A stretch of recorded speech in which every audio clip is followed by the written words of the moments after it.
आणि का जाऊ आम्ही? सांगा ना, का जाऊ?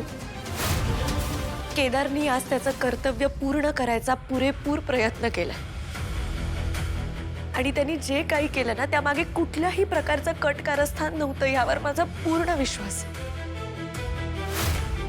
मला खात्री आहे तो असं काही करूच शकत नाही. आणि काय चुकीचं वागलं तो सांगा ना मला. गुलाब आणि युवराज भाऊजींचा काही संबंध आहे का, या प्रश्नावर त्यांनी काय उत्तर दिलं?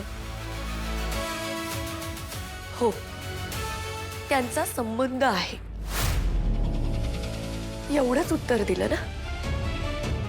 मग ताई तुम्ही मला सांगा, खरंच युवराज भाऊजी आणि गुलाबचा संबंध नाहीये का? जर त्यांचा संबंध नसता तर तो गुलाब आपल्या घरात कसा दिसला असता? मी सुद्धा त्या माणसाला आपल्या घरात बघितलंय. तुम्ही सुद्धा त्याला हळदीच्या वेळेस आपल्या घरात बघितलं होतं ना. त्या हळदीच्या फोटोज मध्ये सुद्धा तुम्ही त्याला पाहिलं होतं. मग त्यांचा संबंध नाहीये असं आपण कसं म्हणू शकतो?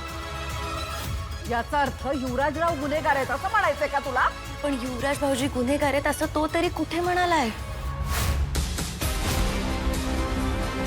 आणि ते गुन्हेगार आहेत की नाही हे शोधून काढणं पोलिसांचं काम आहे, त्याचं नाही. मग आता तुमच्या मुलावर, नवऱ्यावर, तुमच्या जावयावर आलेल्या गोष्टी बाजूला सारायच्यात म्हणून तुम्ही माझ्या नवऱ्याला आरोपीच्या पिंजऱ्यात उभं करू शकत नाही ना.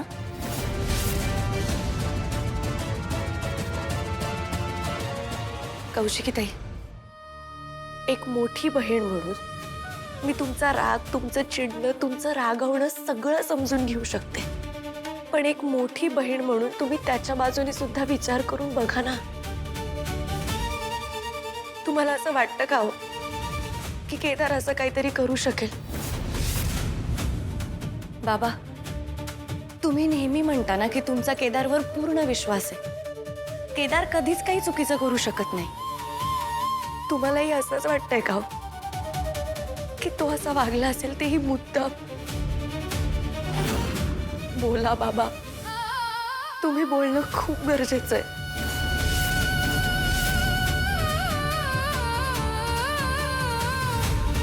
ठीक आहे, तुम्हालाही जर असंच वाटत असेल ना तर आम्ही आत्ता इथून निघतो.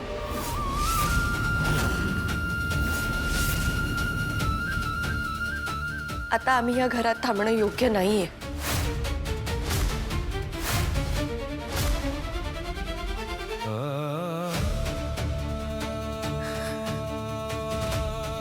केदार चल.